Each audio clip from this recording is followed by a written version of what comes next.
hold a very, very special positions in devotees' life. And it is said that what are we looking for in our life? If you try to define what are we searching always, or what are we looking for, what do we want in our life, it is said that actually we are looking only for Ramchandra. How? How are we looking only for Ramchandra? How we can justify this statement? It is said that the basic thing what we always want in our life is happiness, is pleasure, is bliss, is that enjoyment. If something doesn't give us happiness, we tend to lose interest from that activity, even for that person, for that matter. If somebody is not giving us happiness, so we tend to lose interest in that relationship. Any object that does not give us happiness, we tend to lose our interest. So the core fundamental thing what all of us are looking for is happiness. All of us are trying to look for in different people, different situation, different objects, but it is a fundamental thing we are looking for happiness. And if you see what is the meaning of the word Rama, it is there is a verse which comes in Vedic literatures. It says Ramante yogino anante satyananda chidatmani. This word Ramante, which means happiness, which means enjoyment, which means bliss, it is rooted in the word known as Ram. Ram means enjoyment. Ram means happiness. Ram means bliss. But it is what kind of bliss? It is a spiritual bliss. So, as a soul, as a spiritual spark, part and parcel of Lord Shri Krishna, all of us are looking for happiness, thinking oneself to be this body, but remain completely baffled in our pursuit of happiness. But our heart is looking for enjoyment what Ramchandra can give us, is looking for happiness of pleasure what Ram can give us, what Ram has with himself. So, in that sense, we can say, since all of us are looking for happiness, all of us are looking for directly or indirectly for Ram. We are searching in everything, everywhere. It is Ram we are searching for. The happiness, spiritual happiness which you are looking for. So, underlying principle is all of us are looking for Ram.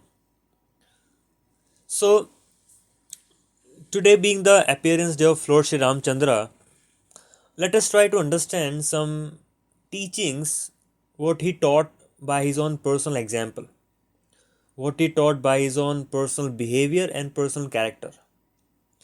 So we'll try to go through in the acronym order A, B, C, D. Let us see till what we can cover. We have till I to J. Let us see in next few minutes how many acronyms or attributes of Ramchandra we can cover today. So A stands for acceptance. So how much deep acceptance of situation Ramchandra had in his own personal life, which is teaching. Tomorrow, Ramachandra is gonna be thrown as a king. He's gonna become the next king who is going to rule over the kingdom. And all the arrangement is going on, all the preparation is being made, and today he is going to take rest, thinking tomorrow I am going to become king. And as we know what happens, Keki was being given very wrong advice by Manthara, and we know this Manthara who spoiled the mind of Kekai in persuading her, in fulfilling her own vested interest. And we know that Kekai wanted to fulfill same desire given by Manthara, and she pursue Dashratha, and sentimentally, emotionally, she kind of said that you gave me two boons when I was preparing, when I was waiting, when I was giving you all the, when I was nursing you, when I was helping you, and you said that any boon you can ask from me. That point of time, I said I will ask at the right time, and we know how the KK used these two boons to banish Ram and to throne Bharat as a king. So, but tomorrow Ramchandra is going to become the king. He's going to be thrown out, thrown on a, as a palace, as a king of the palace and the entire kingdom. And he comes early in the morning, and when he goes into the house of, into the room of Dashratha and Kekai, Dashratha was in a very pitiable condition, and he was completely mourning, very saddened. And the Kekai said that he is not able to tell you the two desires which I asked from him. And she says, you have to be banished from the kingdom, you have to go to forest. How did Ramchandra behaved? It came as a sudden shock to him. It came as if, and something is lost, and his expectation is completely spoiled. How did Ramchandra behave? Was he resentful of Kekai? Was he thinking, why Kekai did this to me? No. At the other hand, he said to Kekai, my dear mother, I always consider you as my mother. I never consider you as my stepmother. And now I am really disheartened. Not because you're asking me to go to forest, not because you want Bharata to be as a king, but because you did not accept me as your son, and you did not tell me directly what was your desire. See, as a person, if I am going to become king tomorrow and somebody comes and try to put any obstruction in that, what would be my behavior for that person? I'll be ready to kill that person. But how is Ramchandra behaving? He's not having any resentful in his heart. He's saying, I'm more than happy to keep the honor of my father's word. Because in our lineage, we are known for our words. So if my father has given you some words, and for that, if I have to go to forest, I am very privileged to do that. That was a response what he gave to Kekai and Dashratha. So he had a complete acceptance of a situation in his heart, and he was cool, calm, composed, and he was completely unaffected what is going on. So it is not that, okay, somebody who is homeless, he's been asked to go to forest. No, he was a king. He was used to the palatial comfort. He was used to the luxurious lifestyle in that way, being a prince. And tomorrow, and now he's just have to leave everything aside and just have to go to forest. It's a like life shaking situation. So for most of us, we'll become resentful, we'll resist the situation. On the contrary, he did not resist, he embraced it, and he kind of accepted wholeheartedly, even said nice words to Kekai, who became the cause of his suffering, so called suffering, and Dashratha, because of whose words he has to be banished. He kind of console for both of them, and in his heart he did not keep any resentment toward them. He forgave them, and he saw things from their perspective, and he accepted it wholeheartedly. Similarly, in our life also, many situations comes, many challenges comes, many difficulties comes, which is not according to my plan, which is kind of completely opposite to my expectation. The person whom I expected will be always be with me, the same person happened to become my enemy. So that being able to develop that deep acceptance in my life, that is the first lesson what Ramchandra teaches us.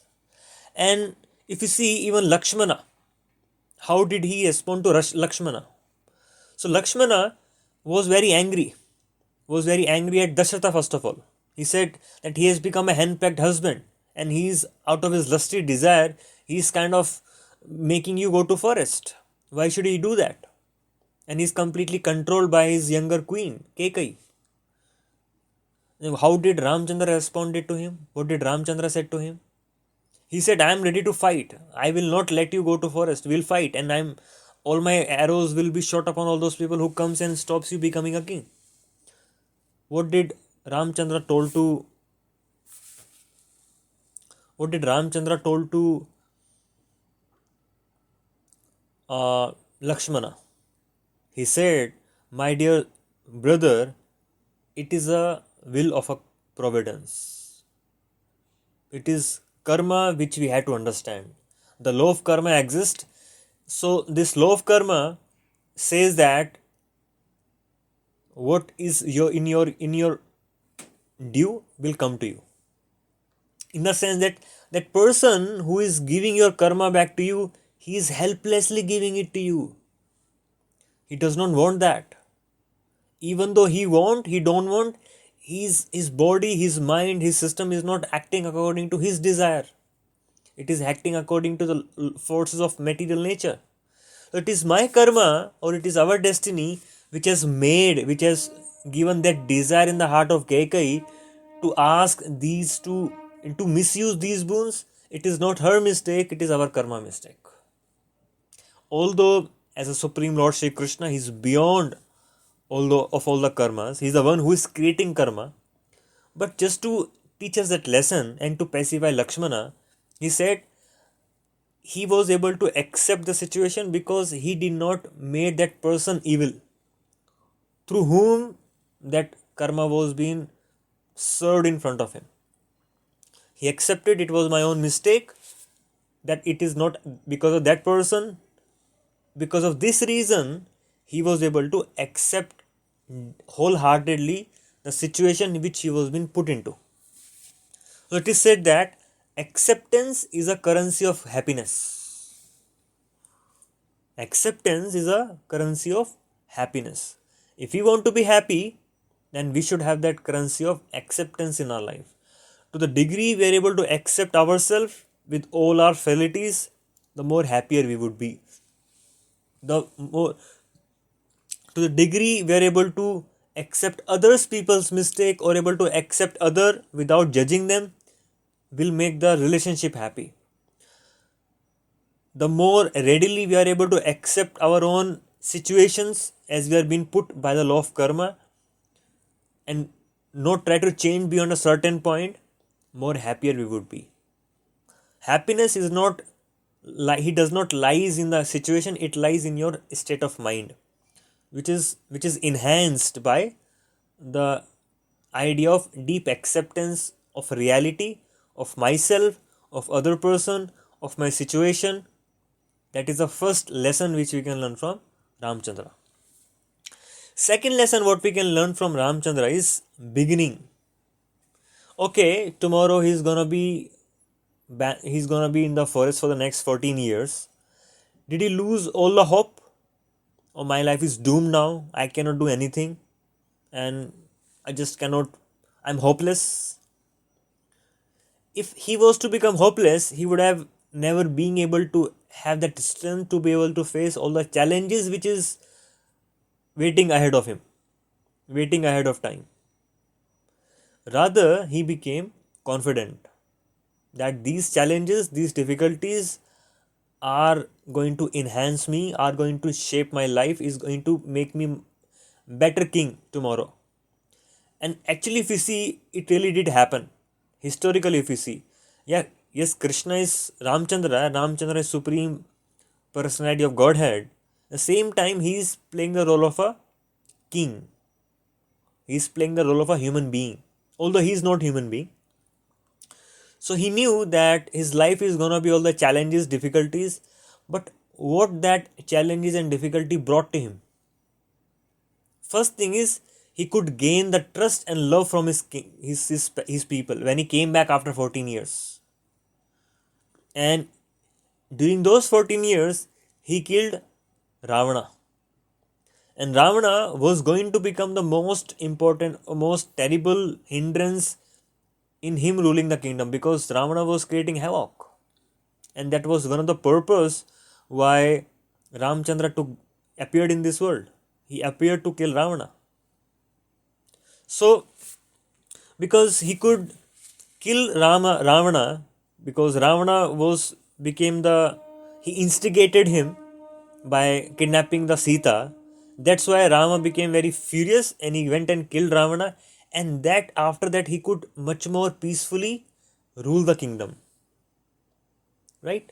And he could gain much more trust, much more love from his people in his kingdom. Similarly, we also, when difficulties come, challenges come, should we lose all our hope that I am hopeless case? No. We should know that there is a light at the end of each tunnel. The sunlight is waiting after every dark night. These challenges may come, but it is preparing me to become ready for the next phase. So, because psychologically, what happens if we become hopeless, then we are not able to handle the situation. Then we are not able to handle that challenge which is being put in front of me. You see? Internally, the mental component, when we become hopeless, it drains all our energy. When we are not able to accept situation, it just sucks. We just continue remain in the past. That hope this would have happened, hope that would have happened, and in hoping something would have happened, at present we become hopeless. Instead, we should accept, we should not keep on going into the past, and should not lose hope in the present. Should not hope better from the past, and should not lose hope at the present. That is the most important lesson what we can learn from the life of Ramchandra in that way. So, sometimes we judge each day by the harvest, but no. We should judge the day by the seeds we plant. You cannot expect the harvest to come every day, right? Every day we cannot reap the harvest. Some days we have to plant the seeds also. Similarly, sometimes things may not seems to be moving.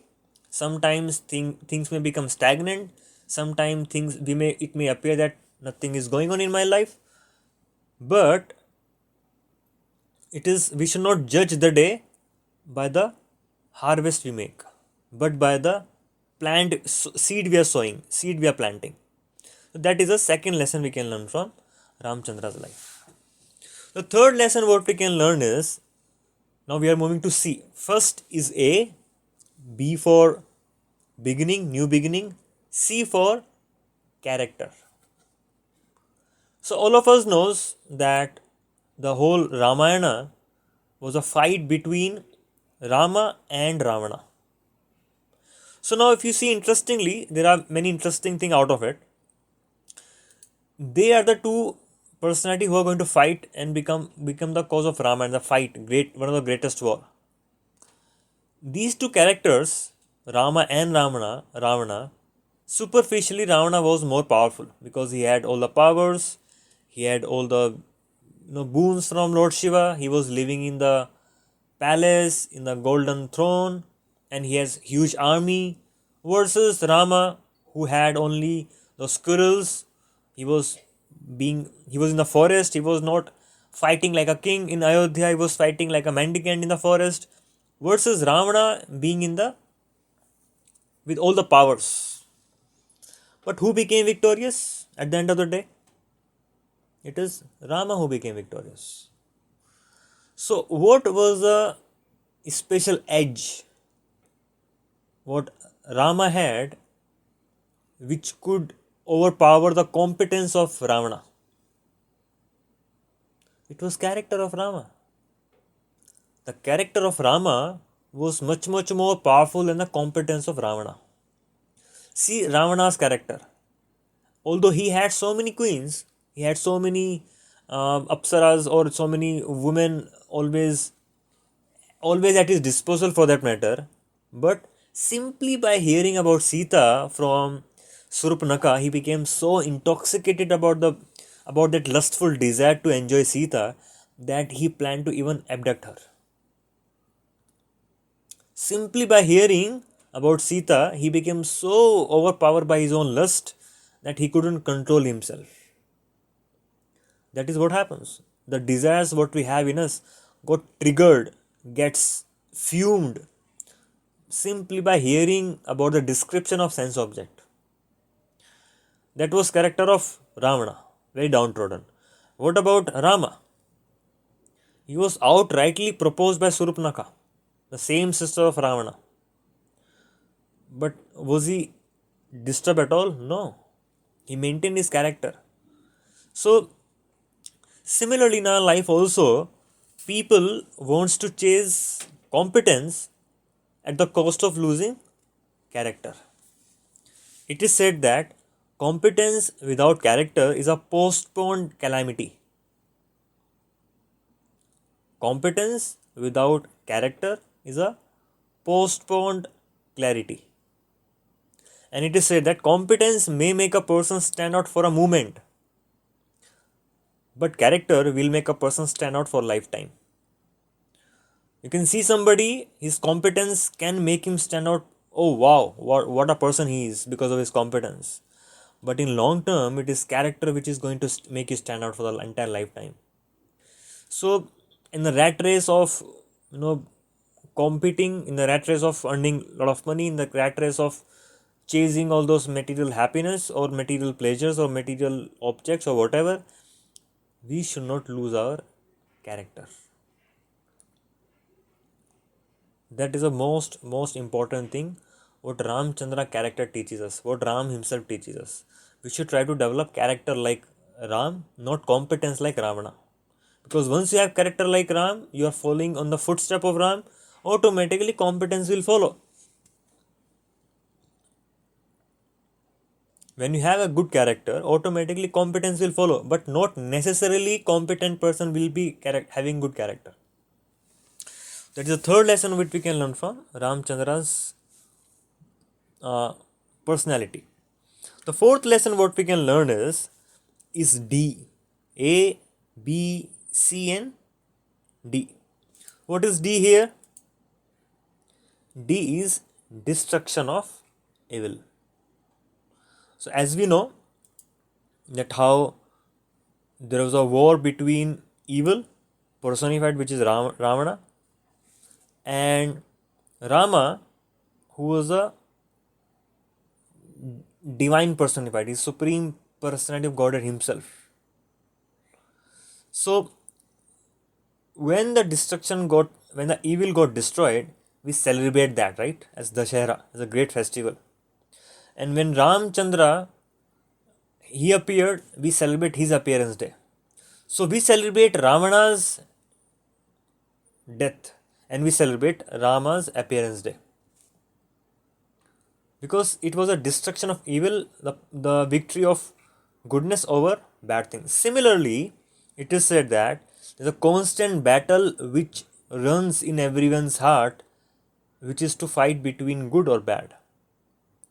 The constant battle is going on in a person's heart, every man's heart, battle between good and bad, evil and divine, demon and divine and demonic.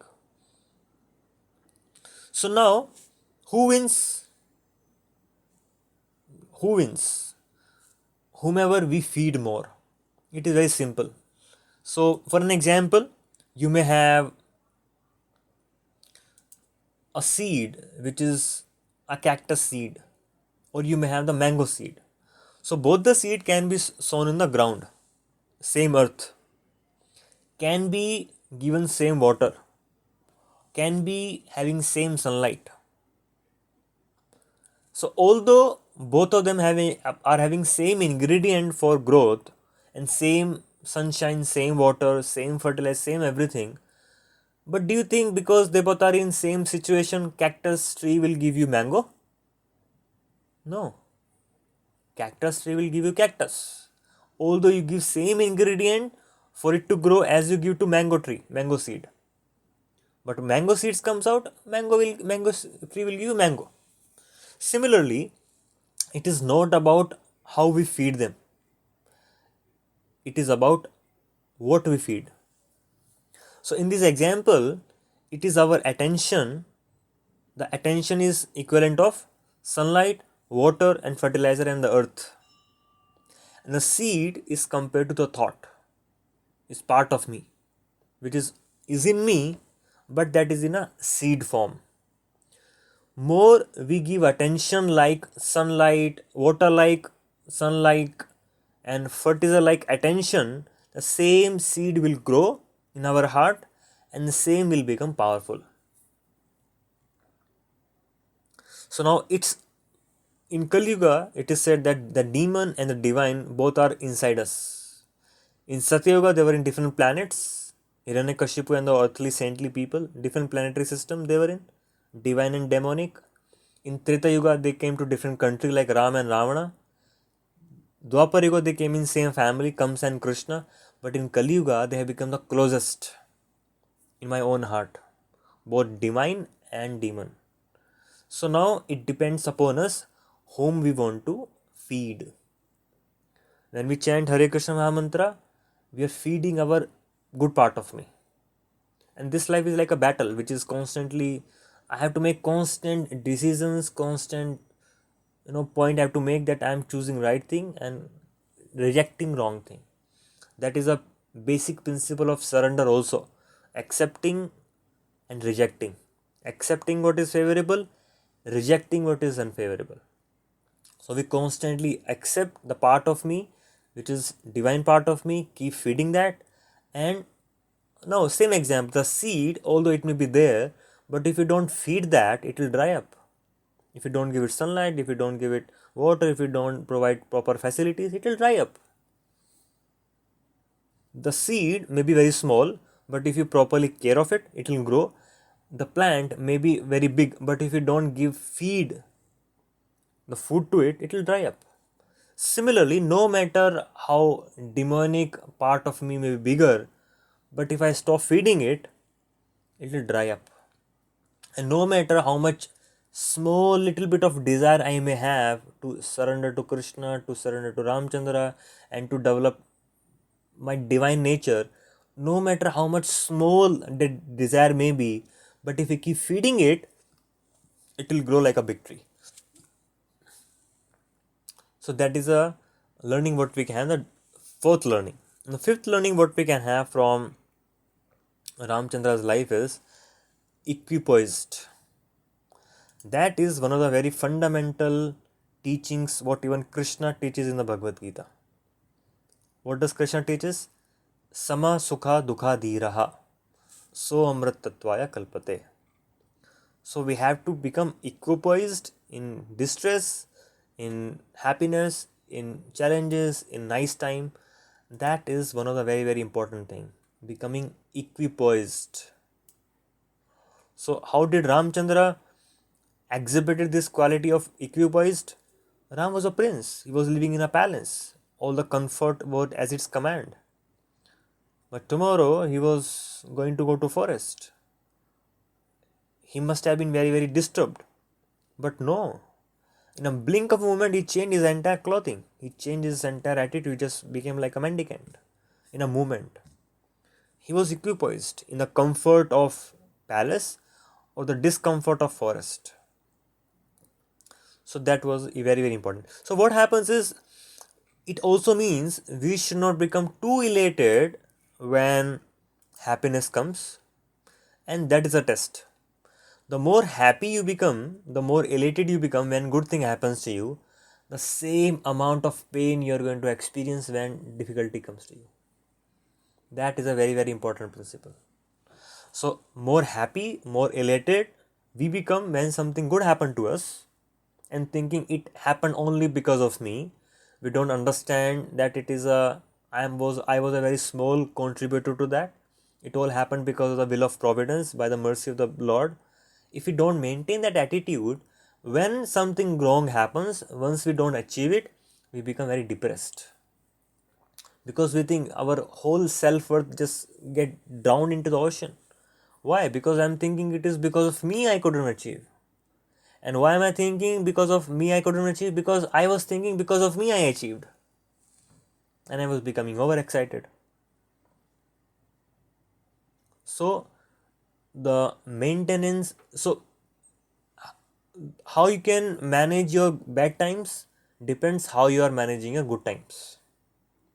If you can properly manage your good time, actually you can properly manage your bad time also, because you will be able to understand, yes, it's a part of life. It was not me who did something great, I became successful.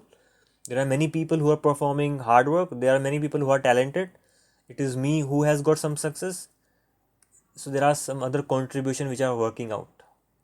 Similarly, when challenges come, when difficulties come, when pain come, when failure comes, we understand, because we have developed that understanding. We have been training our mind like this. When we train our mind like this, it will give us same feedback, same voice will run in us that it is not me who is responsible for this disaster. It is will of providence, it is my karma, and accept it. Again, it's all interconnected. You cannot become equipoised if you are not able to accept the situation and becoming as hopeless and not waiting for the next day to come, next phase to come, and not able to learn what teaching is there in me to learn. So that is a fifth learning what we can have is be equipoised. I think we are almost running out of time, so I'll just try to cover last one and then we'll wind up. Maybe there are 2-3 more. Okay. So the sixth what we can learn is we discussed A for acceptance, B for beginning, C for character versus competence, D for destruction of evil, E for equipoised, equilibrium, sixth F for forgiveness, forgiving nature. So it is said that forgiving somebody does not make other person right, but it makes you free from pain. It makes you free from resentment. It makes you free from all the negativity which you are carrying in you. A small story. So what happens, there was a teacher who had given one assignment to all of his students, and she said that whomever or how many number of people you have resentment toward, that many number of potatoes you should bring tomorrow.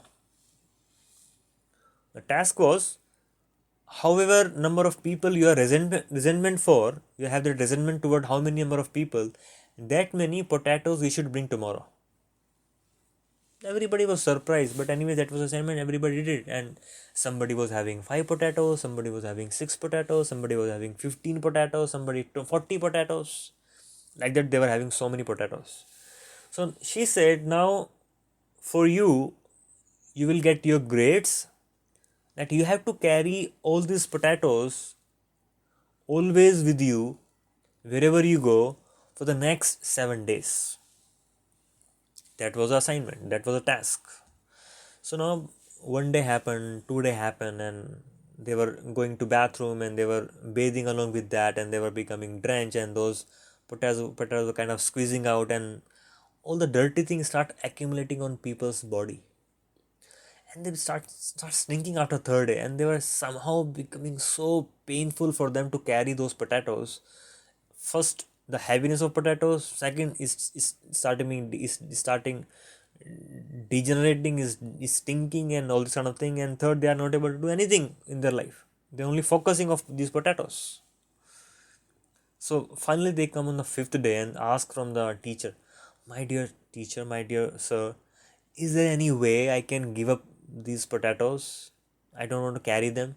It's too much of a burden. I cannot do this." He said, "Yes, that is learning for all of you.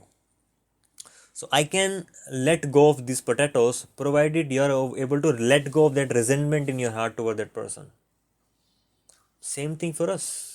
If we are carrying some sort of resentment toward somebody, that person may not be even aware. But how much pain, how much difficulty, or how much we are carrying in our psyche. We are always carrying that in our mind, because if you have to always remember, okay, this person did this to me, I'll teach him a lesson, then you cannot let it go. You have to always remember. If you remember, you're like carrying so many potatoes with you always. It starts stinking and start becoming heavy and this and that. So the forgiveness, how did Ramchandra forgive? So once what happened, Indra became crow. And after becoming crow, he went and kind of hit the chest of Sita. nipple of Sita. And for a woman, it becomes very this thing. So Ramchandra was very furious. I'm going to kill this crow. So immediately this crow fell at the feet of Rama and he asked for forgiveness. And although he committed a very big crime or sin for that matter, hurting his own wife, but he was able to forgive him. He did not kill him just because he asked for forgiveness. So forgiving oneself, forgiving other is very, very important thing. Similarly, if you have to forgive everybody and not carry resentment, similarly we should forgive ourselves also. We will do some mistakes, we'll do something which we are not expecting. We may have the perfectionist syndrome, we may have very high expectation from ourselves. Sometimes we are not able to meet these expectations. What happens? We become angry towards ourselves and we carry resentment toward ourselves. So how self-destructive it can become, isn't it? It can become so self-destructive that it won't let you move forward in your life. So being able to forgive oneself for all the mistake one should have committed, because that was a learning. I have learned a lesson. I am let it go of my imperfections, and similarly treating others and not carry any resentment toward other people, because ultimately it is not for them you're doing it. It is for your benefit you're doing it. You don't even have to go and tell that person, I am forgiving you. You just say in your heart and just let it go. Try this exercise. Maybe all of you can close your eyes now and think of a person whom you are having so much of resentments toward and say how difficult it is to let go of that person. Okay, I forgive you. Have a clear visuals of that person and try to say, I forgive you. How much courage does it need? I forgive you. I learned a lesson what you gave to me, and you don't have any right to continue being in my life. I'm just letting you go, and I don't have any resentment toward you. Can we do that? The more we are able to we are holding it back, the more deep inner work is required. So that was a sixth learning from the teachings of Ramchandra. So we'll wind up with the last one, which is G. What is G here? It is gratefulness. It is said that one of the quality of Krishna, one of the quality of Ramchandra, that they appreciate devotees' heart, devotees' service. Ramchandra was appreciating. So gratefulness means being able to appreciate, being able to recognize others' person service to you. So Ramchandra, when squirrels, small squirrels were kind of trying to do their own bit of service to Ramchandra for building that bridge, he was not laughing at them. Or Hanuman was laughing at them. What are you doing? I am putting one big boulders, big rocks. So what are you doing? Just stop playing around. And he start laughing. So Ramchandra said, no, you should not feel like this. Amount of heart they're having in serving me, it is making me inclined toward as I am inclined towards you. And you're doing big service. Ramchandra told, their service to me is same, giving me same pleasure as it is, as your service is giving to me. Although they are able to just do small bit of a thing. So Ramchandra is very, very grateful of any service we render to him.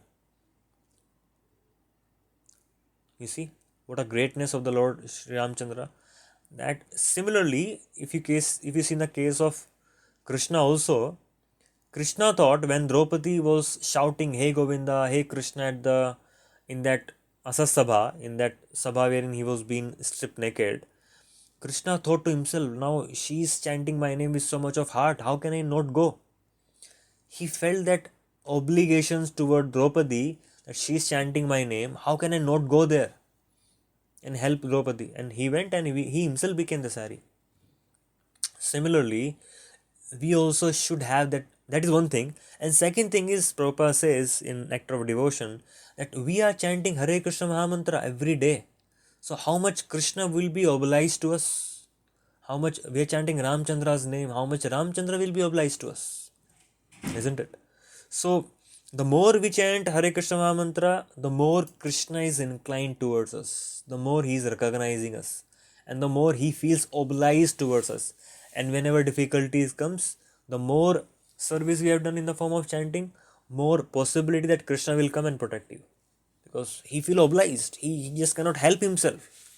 Although we may have like mountains of karma awaiting for us, but he just want to eradicate that. He just don't care for law of karma. Out of his forceful of his own obligation towards his devotee, he just don't care about law of karma. He just remove that law of karma from the picture and just help the devotee. Similarly, we also should be grateful of what we have in our life, how much we have been blessed. So it is said that grass is not greener other side, but grass is greener where we water. The same example of seed growing. If we have small bit of a good thing and we keep on becoming more grateful for that, you will see how much happiness it keeps increasing. The same thing can give you 100 amount of happiness, 200 amount of happiness, just being grateful of it. So you may have small bad thing, and by keep thinking about it, and by being having that ungratefulness and not being thinking what good you have, is keep thinking of your lacuna, that lack will grow. The same example of sunlight, water, and the fertilizers are growing the seed. Depends which seed we grow, the seed of gratefulness or the seed of lacuna, seed of lack. So it's so important that how much all of these are very internal things, and how by cultivating this gratefulness, by cultivating this acceptance, by cultivating this, having the deep faith on the new beginning will happen, and by being, so all of this helps me in building up character. Forgiveness, acceptance, gratefulness, being equipoised, they're all making my character, isn't it? So once my character becomes strong, it will surpass any some amount of incompetence I may have, and will help me developing all the kind of competence. So that is how we understand from A to G from the life of Ramchandra. So if any Thanks for watching. Don't forget to subscribe, like, comment and share.